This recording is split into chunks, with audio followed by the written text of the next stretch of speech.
रंगनाथ उत्सव मूर्ति है, जिन्हें हम नम पेरुमल के नाम से जानते हैं। श्रीरंगम में भगवान की पदयात्रा का बहुत सुंदर दृश्य देखने को मिलता है।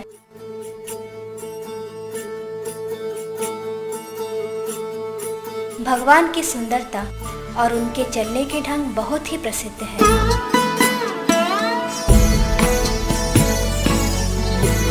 रंगनाथ को नम पेरुमल भी कहते हैं और उनके चलने के विभिन्न ढंग हैं, जैसे सिंह गति, गज गति, हंस गति, सर्प गति।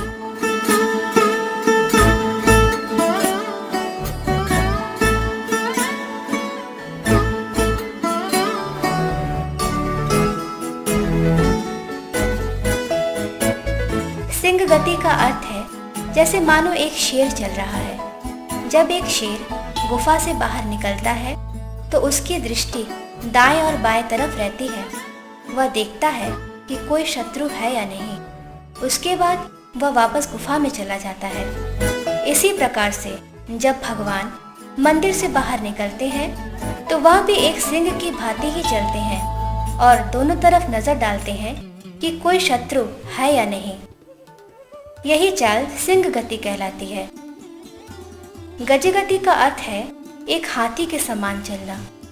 हाथी चलते समय अपने सिर और कानों को हिलाता है। गजपति पदयात्रा के दौरान भगवान एक हाथी के समान ही चलते हैं, जो देखने में बहुत ही सुंदर लगता है।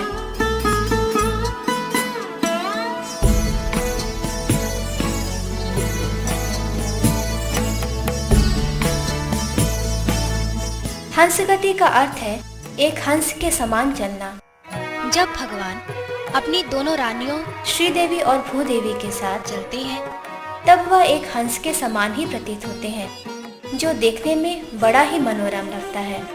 यही चाल हंस गति कहलाती है।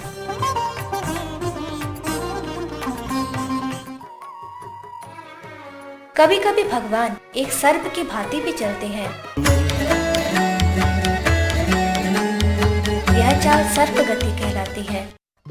एक सर्प जब चारों तरफ घूमने के बाद अपने बिल में वापस जाता है तो वह बहुत तेज गति से चलता है।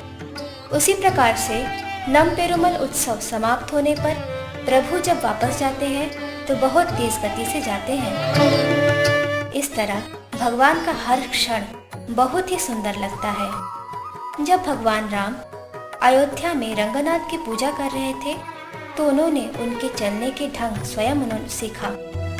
भगवान रंगनाथ कृष्ण से अलग नहीं है। सभी अलवारों ने भगवान रंगनाथ को कृष्ण के समान ही समझकर उनकी पूजा की। भगवान रंगनाथ के दिव्य शरीर से माखन की खुशबू आती है। यह इसलिए क्योंकि कृष्णा वृंदावन से माखन चुराते थे और भगवान कृष्ण से अलग नहीं है। नम पेरुमल के कमर में एक रस्सी का निशान देखने को मिलता है, क्योंकि माखन चुराने के कारण माता यशोदा ने कृष्ण को एक काष्ठ के उलोक से बांधा था।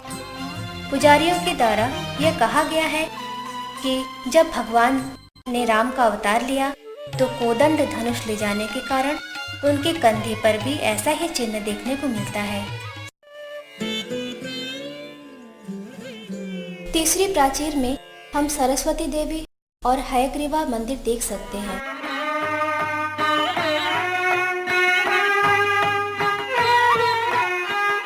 एकादशी के दिन में परिक्रमा करने से यहाँ बहुत ही पुण्य लाभ होता है। यहाँ पर यमराज दुरात्मा को ले जाने के लिए रस्सी को पकड़े हुए हैं और सामने चित्रगुप्त खड़े हैं।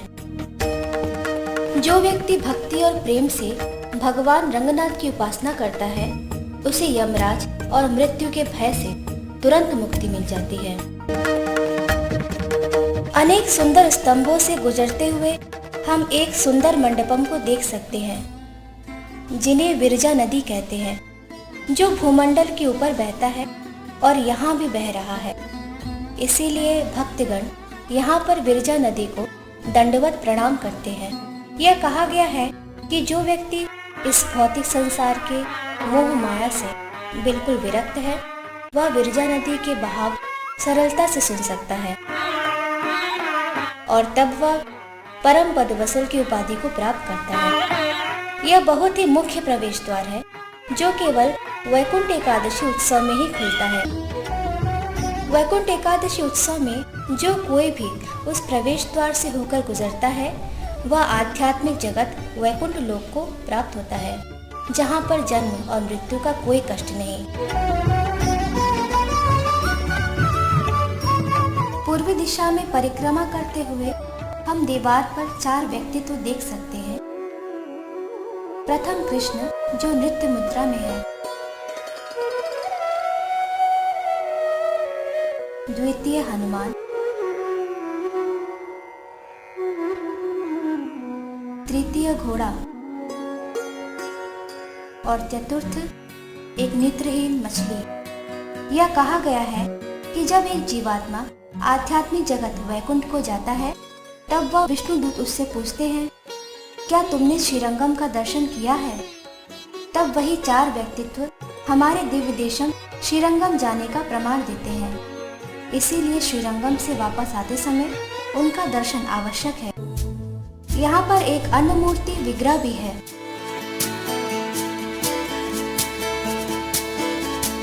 दक्षिण पूर्वी दिशा में हम एक कुआं देखते हैं जिसे हम घी का कुआं कहते हैं। उन दिनों भक्तगण भगवान की उपासना में घी चढ़ाते थे और हवन करते थे। इसके पास में ही एक और कुआं है जिसे दूध का कुआं कहते हैं। उन दिनों वे स्वयं उस कुएं का प्रयोग मुख्य रूप से दूध एकत्रित करने के लिए ही करते थे। और उसके पास में यहाँ डोलोत्सव मंडपम भी है जहाँ पर प्रभु झूलते थे।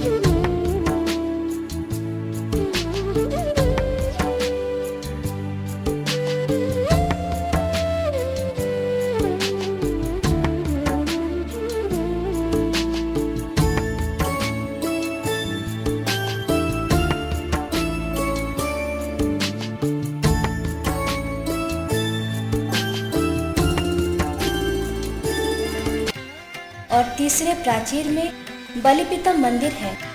बलिपीतम के पास में ही हम एक हनुमान की मूर्ति देख सकते हैं। भक्तगण रंगनाथ के दर्शन से पहले हनुमान की उपासना करते हैं।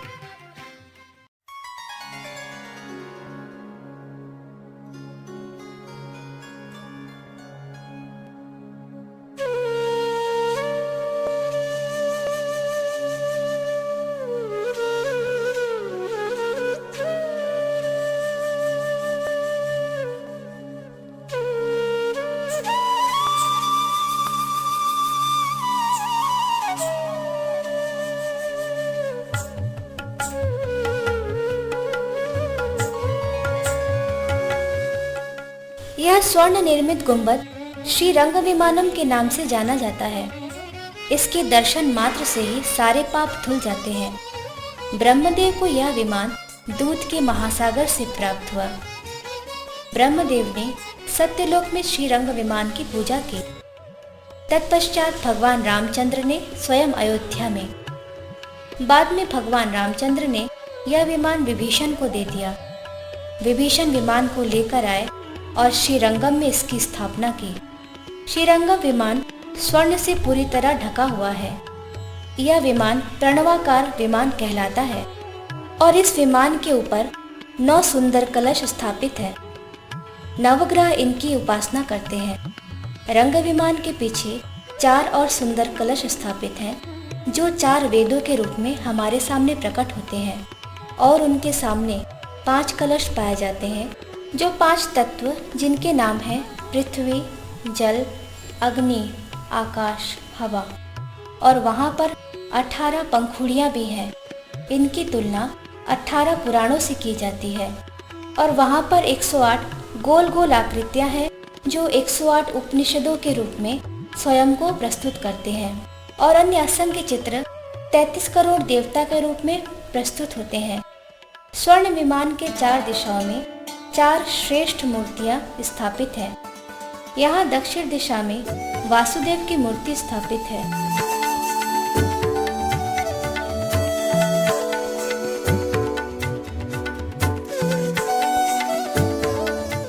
और पश्चिमी दिशा में अच्युत विग्रह है। उत्तरी दिशा में अनंत विग्रह है।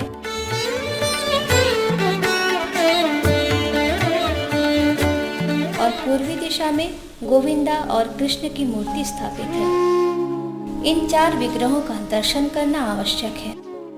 अतः लोग हर विग्रह के मूल मंत्रों का उच्चारण करते हैं। जैसे जब वह अच्युत विग्रह को देखते हैं तब वह ओम अच्युताय नमः कहते हैं, और जब वह अनंत विग्रह की ओर देखते हैं तब वह ओम अनंताय नमः कहते हैं। ब्रह्मांड पुराण में ब्रह्मदेव और सनत कुमारों के बीच में जो वार्तालाप हुई वह लिखित है। ब्रह्मदेव स्वयं कहते हैं कि जो व्यक्ति इस विमान की एक बार भी परिक्रमा करे उसे 1000 अग्निष्टोम यज्ञ और 16,000 वाजपेयी यज्ञ का लाभ मिलता है। ब्रह्मदेव ने स्वयं कहा कि उन्होंने स्वयं महान ऋषियों और मुनियों के साथ उस विमान की परिक्रमा 12 बार की है। जो इस विमान की परिक्रमा करता है सारे देवतागण उस पर प्रसन्न होते हैं। जिस व्यक्ति ने श्रीरंग विमान का परिक्रमा किया वह अपने सभी पाप कर्मों जैसे ब्राह्मण हत्या, गौ हत्या, स्त्रीवध, इन सभी जघन्य पाप कर्मों से मुक्त हो जाता है। एक बार लक्ष्मी देवी ने रंगनाथ से पूछा, इस भौतिक संसार के कष्ट से मुक्ति पाने का सबसे सही उपाय क्या है मनुष्य जाति के लिए, और भी अधिक लाभ प्राप्त करने के लिए सबसे सरल उपाय क्या है। तब रंगनाथ ने लक्ष्मी देवी को उत्तर दिया कि श्रीरंग विमान का दर्शन, दंडवत प्रणाम, परिक्रमा। जिस व्यक्ति ने इन तीनों उपायों को किया है वह अपने जीवन को सत्य चित्त आनंद बना सकता है। इन तीनों उपायों में विमान की परिक्रमा सबसे महत्वपूर्ण है। रंगनाथ जी ने भी कहा कि जिस व्यक्ति ने इस श्रीरंग विमान की 1 या 2 बार भी परिक्रमा की उसने सारे ग्रह मंडल की परिक्रमा का लाभ प्राप्त कर लिया।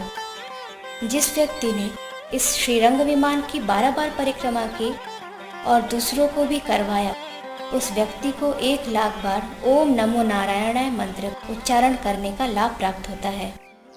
जिस व्यक्ति ने श्रीरंग विमान की 24 बार परिक्रमा की उसे 1 करोड़ बार गायत्री मंत्र उच्चारण करने का लाभ प्राप्त होता है। परिक्रमा करने से व्यक्ति बीमारी, गरीबी से मुक्त हो जाता है और रंगनाथ के आशीर्वाद से उसकी सारी इच्छाएं पूर्ण हो जाती हैं। इस सुंदर गोपुरम को कार्तिक गोपुरम कहते हैं। कार्तिक मास के दौरान गोपुरम के सामने भक्तगण ताल के पत्तों से बहुत बड़ा एक पत्तों का ढेर बनाते हैं। बाद में रंगनाथ के सामने उसे जलाते हैं। ताल के पत्तों के ऊपर वो बहुत सारे पटाखे रखते हैं। कार्तिक महीने के दौरान यहाँ पर बहुत बड़ा पटाखा उत्सव होता है और कार्तिक महीने में मंदिर को सुंदर दीपों से सजाया जाता है।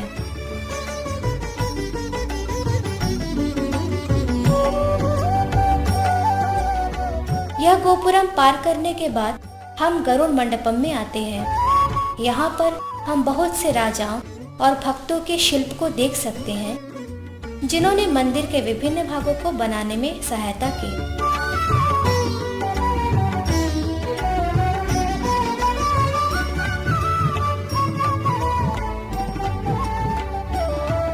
गरुड़ मंडप के किनारे हम एक खूबसूरत हाथी को देख सकते हैं। यह हाथी भगवान रंगनाथ का विश्वसनीय दासी है। उसका नाम अंडाल है। मंडप के बीच में विशाल गरुड़ विग्रह है।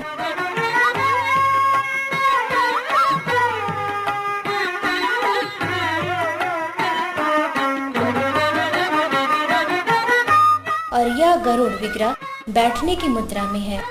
गरुड़ भगवान को रंगनाथ का वाहन माना जाता है और यह विग्रह लगभग 30 फीट ऊंचा है।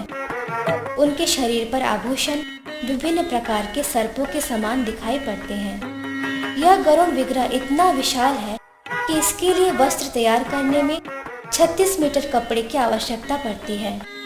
वह अत्यंत महत्वपूर्ण मुद्रा में भगवान की सेवा करने के लिए उपस्थित हुए हैं।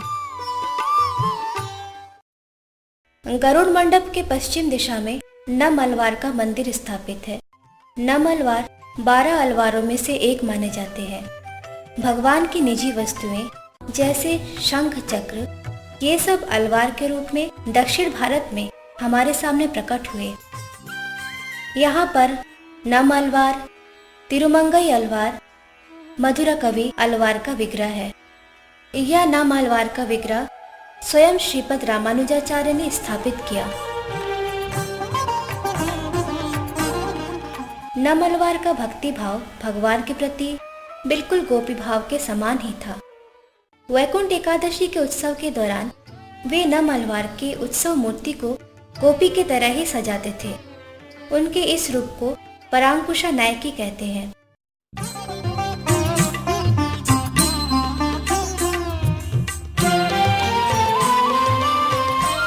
नम अलवार के कारण ही पूरे 20 दिन वैकुंठ एकादशी उत्सव मनाया जाता है।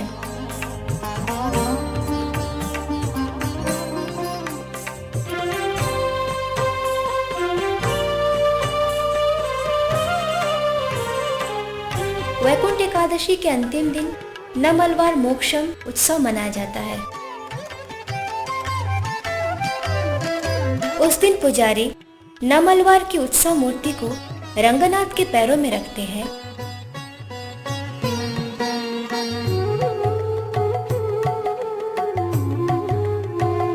और तुलसी के पत्तों से पूरी तरह ढक देते हैं।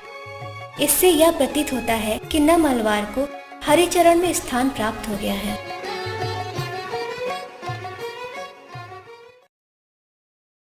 यह मंदिर श्री धन्वंतरी का मंदिर है। धन्वंतरी को औषधि के देवता के नाम से जाना जाता है। अगर कोई व्यक्ति किसी बीमारी से ग्रस्त है तो वह मात्र प्रार्थना करने से ही सारे रोगों से मुक्त हो जाता है। यह भगवान धन्वंतरी का अत्यंत दुर्लभ मंदिर है। अपने दाएं हाथ में अमृत कलश पकड़े हुए उनका यह रूप अत्यंत सुंदर है। वह भगवान रंगनाथ के पारिवारिक वैद्य माने जाते हैं। एक बार श्रीपद रामानुजाचार्य भगवान रंगनाथ के दर्शन करने के लिए गए। रामानुजाचार्य बहुत आश्चर्यचकित हुए कि भगवान रंगनाथ बीमार हैं। उन दिनों उन्होंने भगवान को चढ़ाए जाने वाले प्रसाद की पूरी खोजबीन की। बाद में उन्हें यह अनुभव हुआ कि भगवान ने दही चावल और फल का सेवन किया था, जिसके कारण उन्हें सर्दी लग गई थी। आचार्यों ने धन्वंतरी मंदिर से औषधि लाने के लिए भक्तों को आदेश दिया। धन्वंतरी ने एक आश्चर्यजनक औषधि रंगनाथ को बनाकर दी, जो अदरक, गुड़ और जड़ी बूटियों से तैयार की गई थी। तब से प्रतिदिन वही औषधि भगवान को प्रसाद के रूप में चढ़ाई जाती थी, जो धन्वंतरी के मंदिर से ही आती थी। यह समय भगवान रंगनाथ और धन्वंतरी का अलौकिक लीला के रूप में जाना जाता है। यह स्थान चंद्र पुष्करणी कहलाता है। चंद्र देवता ने दक्ष के अभिशाप से मुक्ति प्राप्त करने के लिए यही पुष्करणी में स्नान किया था। इसीलिए यह स्थान चंद्र पुष्करणी के नाम से जाना जाता है। विभिन्न पुराणों में चंद्र पुष्करणी के बारे में अत्यंत श्रेष्ठ ढंग से बतलाया गया है। बहुत से ऋषि, ब्रह्मदेव, 4 कुमारों ने इस चंद्र पुष्करणी में स्नान किया था। चंद्र पुष्करणी के पवित्र जल में एक बार भी स्नान करने से मनुष्य अपने सारे पापों से और चिंताओं से मुक्त हो जाता है, चाहे वह ब्राह्मण हत्या ही क्यों ना हो। उन दिनों चंद्र पुष्करणी के पवित्र किनारे पर अलवारों और आचार्यों ने वैष्णव साहित्य का प्रचार किया। राजा धर्मवर्मा ने रंगनाथ को अयोध्या से श्रीरंगम में लाने के लिए चंद्र पुष्करणी के किनारे बैठकर बहुत कठिन तपस्या की थी। पाराशर भट्टार ने श्री रंग राजस्त्वम साहित्य में यह वर्णित किया है कि उन्होंने भगवान रंगनाथ और उनकी पत्नी श्री रंगनाचियार चंद्र पुष्करणी के किनारे के अतीत काल की लीलाओं को लिखा। यहाँ पर एक बहुत ही खूबसूरत वृक्ष है जो पुन्नई मरम कहलाता है। इस वृक्ष पर सुंदर सुंदर सफेद फूल खिलते हैं। कभी कभी श्री रंगनाचियार इन फूलों को तोड़ने की कोशिश करती थी, पर यह वृक्ष इतना ऊंचा था कि वह तोड़ नहीं पाती। तब रंगनाथ जी पेड़ पर चढ़कर वृक्ष को थोड़ा झुका देते थे, जिससे कि वह फूल को तोड़ सके। तब तब रंगनाथ जी लक्ष्मी देवी के खूबसूरत बालों को इन फूलों से सजाते थे। अन्य दूसरे पुराणों में व्यासदेव ने यह बतलाया कि पुष्करनी भाग युगों युगों से कम होता आ रहा है। सत्य युग में इसका भाग 10 योजना था। त्रेता युग में यह अपने मूल रूप से आधा हो गया। द्वापर युग में इसमें और भी कमी आ गई। कलयुग में इसमें द्वापर युग से भी अधिक कमी आ गई। कलयुग में दुष्प्रभाव और दुर्गुणों के कारण चंद्र पुष्करनी अपने आकार में छोटा हो गया और बढ़ते तापमान के कारण इसका रंग हरा और लाल हो गया। यदि कोई पवित्र राजा इस राज्य पर शासन करे तो पुष्करनी का जल दूध के समान हो जाएगा। जब ब्राह्मण बहुत प्रसन्न और शांत होते हैं तब यह एक स्फटिक के समान प्रतीत होता है। यह सभी जानकारी हमें श्रीला व्यासदेव द्वारा लिखित विभिन्न पुराणों से प्राप्त होती है। एक बार श्रीपद रामानुजाचार्य जब पुष्करनी में मछलियों को प्रसाद खिला रहे थे तब वह मछलियां तुरंत ही सबके सामने वैकुंठ धाम को प्राप्त हुई, अर्थात भगवान के पास आध्यात्मिक जगत को प्राप्त हुई। चंद्र पुष्करनी के सामने राधा कृष्ण की अत्यंत प्रेममयी मुद्रा है। अन्य दूसरे मंदिर भी वहां स्थापित हैं, जैसे तोंडारडीपोडी, अलवार, व्यासदेव इत्यादि। यहाँ पर एक उत्सव भी मनाया जाता है जिसमें भगवान रंगनाथ को वैष्णवों के द्वारा पुष्करनी में स्नान कराया जाता है, जिसे तीर्थावली सेवा कहते हैं। चंद्र पुष्करनी के पास में कोदंड रामास्वामी का एक मंदिर है। विशाल विग्रह भगवान राम, लक्ष्मण, सीता देवी, हनुमान जी सभी भक्तों को आशीर्वाद प्रदान करते हैं। रघुनंदना सेतु बंदना भक्त चंदन। मंदिर में मात्र प्रवेश करके और भगवान राम का दर्शन करके एक व्यक्ति को रामेश्वरम जैसे पवित्र स्थान का दर्शन करने का लाभ प्राप्त होता है। यहाँ पर कुलशेखर अलवार का विग्रह भी है, जिन्होंने मुकुंदमाला स्तोत्र का पाठ किया था। जगत गुरु श्रील प्रभुपाद ने मुकुंदमाला स्तोत्र के बारे में बहुत सुंदर उपदेश दिए। मुकुंदमाला स्तोत्र, this prayer was offered by Kulashekhar. He was a great king, at the same time a great devotee. Kulasekhara Alvar Srirangam जाने के लिए लालायित रहते थे। वह विलाप करने के आदी थे, श्रीरंग यात्रा, श्रीरंग यात्रा। एक शुभ दिन में वे अपना राज्य छोड़कर श्रीरंगम में आ गए और यहाँ आकर उन्होंने भगवान की सेवा की। इस मंदिर के पास में एक परमपद नादन और श्रीदेवी, भूमि देवी और नीला देवी के मंदिर भी है। यह कहा गया है कि भगवान जैसे वैकुंठ में दर्शन देते हैं वैसे यहाँ पर भी दर्शन देते हैं। इस मंदिर के पुजारी भगवान को बहुत ही सुंदर वस्त्रों और आभूषणों से सुसज्जित करते हैं। यहाँ पर आलवारों और पूर्वज आचार्यों के विग्रह भी स्थापित हैं। वैकुंठ एकादशी के दौरान रामानुजाचार्य इस मंदिर में उत्सव मनाते थे।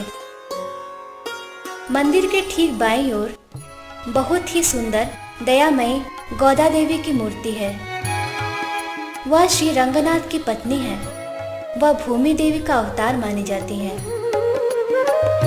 वह खुद भी एक अलवार है और विष्णु चित्त की पुत्री मानी जाती है। बचपन से ही उनको भगवान कृष्ण के प्रति बहुत ही प्रेम और भक्ति थी। गोपी के भाव में कृष्ण को पति रूप में प्राप्त करने के लिए उन्होंने कात्यायनी व्रत का पालन किया। इस तपस्या से प्रसन्न होकर रंगनाथ उनके पास स्वयं आए और उनसे विवाह किया। गोदा देवी विग्रह के पीछे 9 दर्पण एक के बाद एक रखे हुए हैं और उनको देखकर ऐसा प्रतीत होता है कि हम गोदा देवी अलवार की परिक्रमा कर रहे हैं। उत्सव के दौरान पुजारी गोदा देवी को बहुत ही रूपों में सजाते थे, जैसे वामन देव, तिरुपति बालाजी। कभी कभी गोदा देवी विग्रह को इस तरह सजाया जाता था जैसे कृष्ण गोवर्धन पर्वत को धारण किए हुए हैं। इस प्रकार भक्तगण गोदा देवी विग्रह के प्रति श्रद्धा और प्रेम का प्रतीक है। यहाँ पर पट्टाभिरामन का एक मंदिर भी है और मूल विग्रह भगवान राम और सीता की मूर्ति है जो बैठने की मुद्रा में है और उनके बगल में भरत और शत्रुघ्न और वह उत्सव मूर्ति खड़ी होने की मुद्रा में है। भगवान राम रंगनाथ के चरण कमलों के बिल्कुल सामने खड़े हैं क्योंकि रंगनाथ भगवान राम के सबसे अधिक पूजनीय विग्रह हैं। भगवान राम हमारी ओर से भगवान रंगनाथ से प्रार्थना करते हैं। मंदिर में प्रवेश मात्र से ही भगवान अपने भक्तों पर आशीर्वाद की वर्षा करते हैं। अगला मंदिर तिरुपति बालाजी का मंदिर है। वह हंसमुख मुद्रा में खड़े हैं। नमो नारायणाय नमो नमो नारायणाय नमो नारायणाय सगुण ब्रह्मणे सर्वपारायणाय शोभनमूर्तये। इसके बाद वेणुगोपाल और शुक्रवारा कृष्णा के मंदिर के नाम से जाना जाता है। कृष्ण के पीछे एक गाय खड़ी है जो उनके चरण कमलों के पास ही बैठी है। यहाँ पर रुक्मणी देवी, सत्यभामा और गोदा देवी विग्रह भी स्थापित है।